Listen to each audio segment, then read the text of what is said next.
Hello friends, I hope you're doing well. Today we are going to celebrate Vincent Van Gogh's birthday. He was born March 30th, 1853. So, it's a big day. He is a well-known painter. You probably know him best for his painting Starry, Starry Night with the blue swirly skies. You can look at a picture of that that I've connected in the classroom as well. But anyway, I thought, what a great thing to do, but celebrate his birthday. So we are going to create something using coffee filters. I thought a lot of people would probably have these around and could use them. So if you don't have coffee filters, the other thing you could use is copy paper, or you could use magazine paper, or you could use paper towels. We are also going to be using some washable markers, some newspaper, and some magazine paper. If you don't have washable markers, you can use food coloring. Or, like I said, you can use magazine paper. Now, taking a quick look at this piece of, this is just a cereal box. Taking a look at this, I have put my newspaper on in two different directions.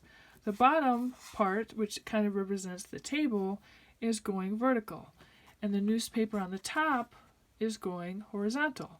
I thought that was a good way to kind of break up the two sections of my composition. Now, composition means basically how you organize your artwork, all right? So, here's one that I've started on, and I kind of just pulled everything off so that we could kind of do everything together.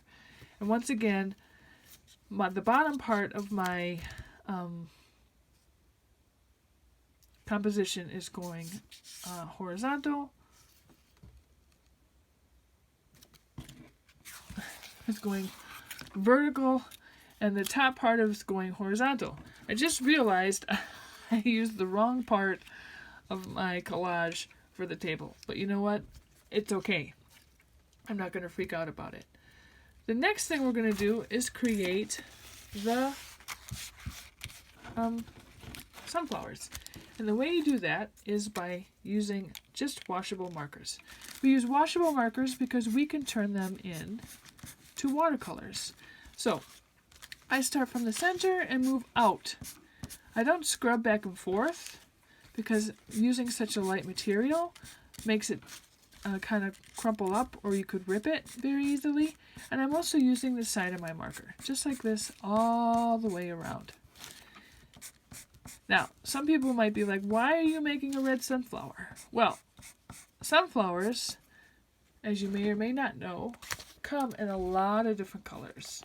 There's red, there's a variation here, there's kind of a yellow-orange, and there's some that are even almost white. So, that's why I'm making a mostly red one. But not only am I just making it red, I'm also going to add a little bit of yellow to it and help make a nice variation. So I'm going to go all the way around, and I'm leaving the center part blank so that I can make the seeds a little bit later. I'm just going to work quickly here. All right. Now, I'm going to use my paintbrush to blend my colors. If you don't have a paintbrush, you could use a cotton swab to paint with. You could also use, cut off a small piece of sponge and use that to paint with. But all you want to do is kind of just get the colors wet. And what you're going to notice, excuse me, is that they're going to start to blend together. Sometimes you have to wake them up a little bit. And I'm just going to move all the way around, getting my colors blended. I'm not using a huge amount of water, just little bits. And I'm also reminding myself that I'm not scrubbing. I'm coming from the middle and moving out, just like the petals of a sunflower. So, just moving in that direction, remembering that my ballerina likes to dance on her toes and not scoot on her booty. All right. So, as this starts to dry, these colors will start to blend in a little bit more as well. You have to have some patience when you're creating this today because it takes just a few minutes or so for these to dry. And I'm just going to put that over here. Now, after that was completely dry, I used my brown marker to start creating some seeds, just like that, all the way around.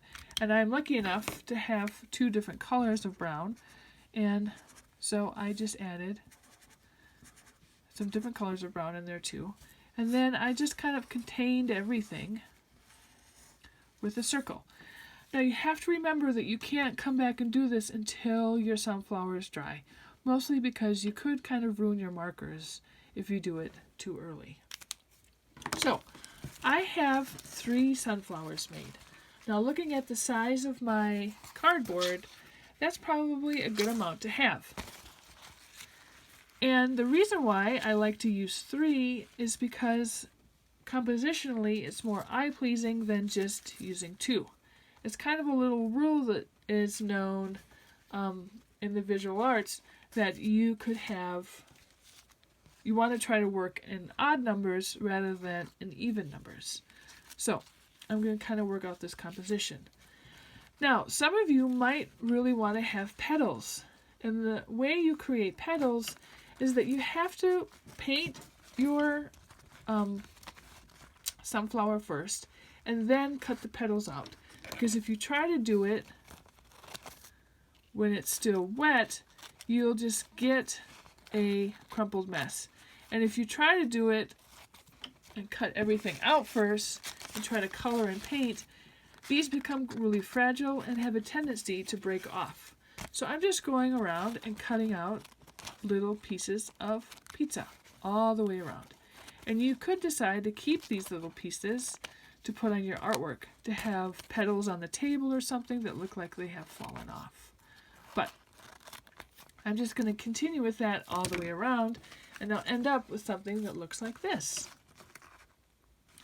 So now I'm ready to kind of complete everything. I have my newspaper on my cardboard, and now I'm ready to make a vase. Now I went and found some magazine paper, some brightly colored magazine paper that I could use to make a vase. And how you get it to look the same on each side is that you look at your paper, excuse me, and you decide which side you're going to use. And I'm going to use this side.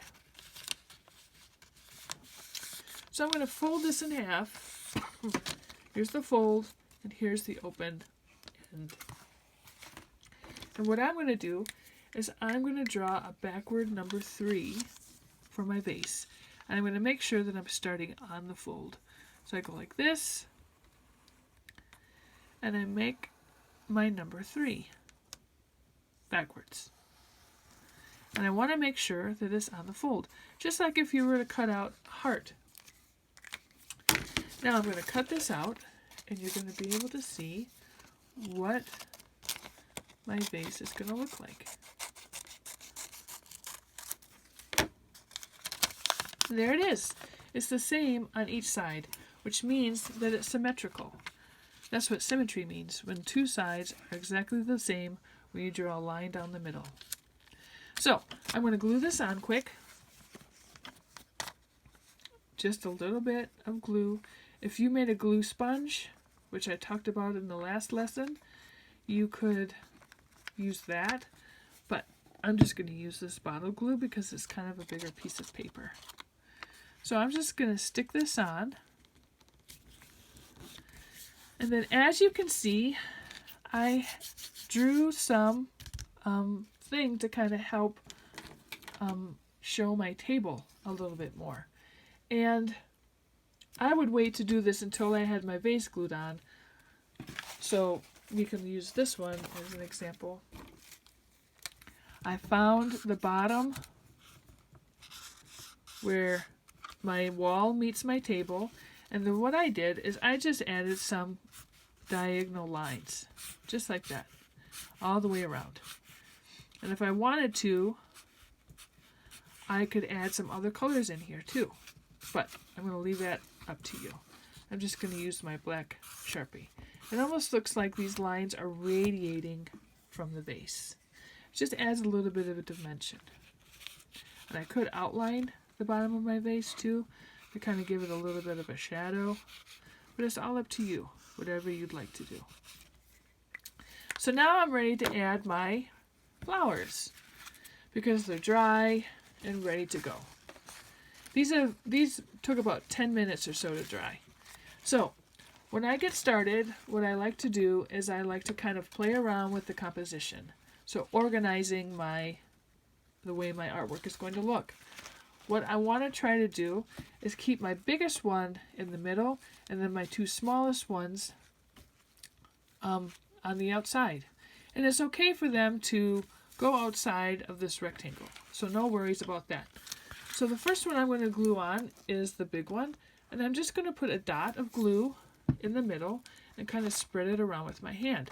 I don't have to glue the whole thing on because I love the fact that it's going to have a little bit of dimension. It's going to be a little bit floppy and kind of come off the paper. I'm going to do the same thing with my smaller one here. And put that one on, just like that.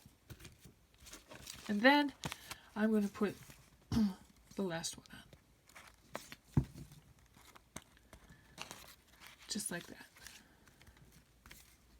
All right, and so then there's my composition, and I'm ready to go. I could add some more color if I wanted to the background up here. I could add some more color to the table if I wanted to. It's all up to you. But there it is.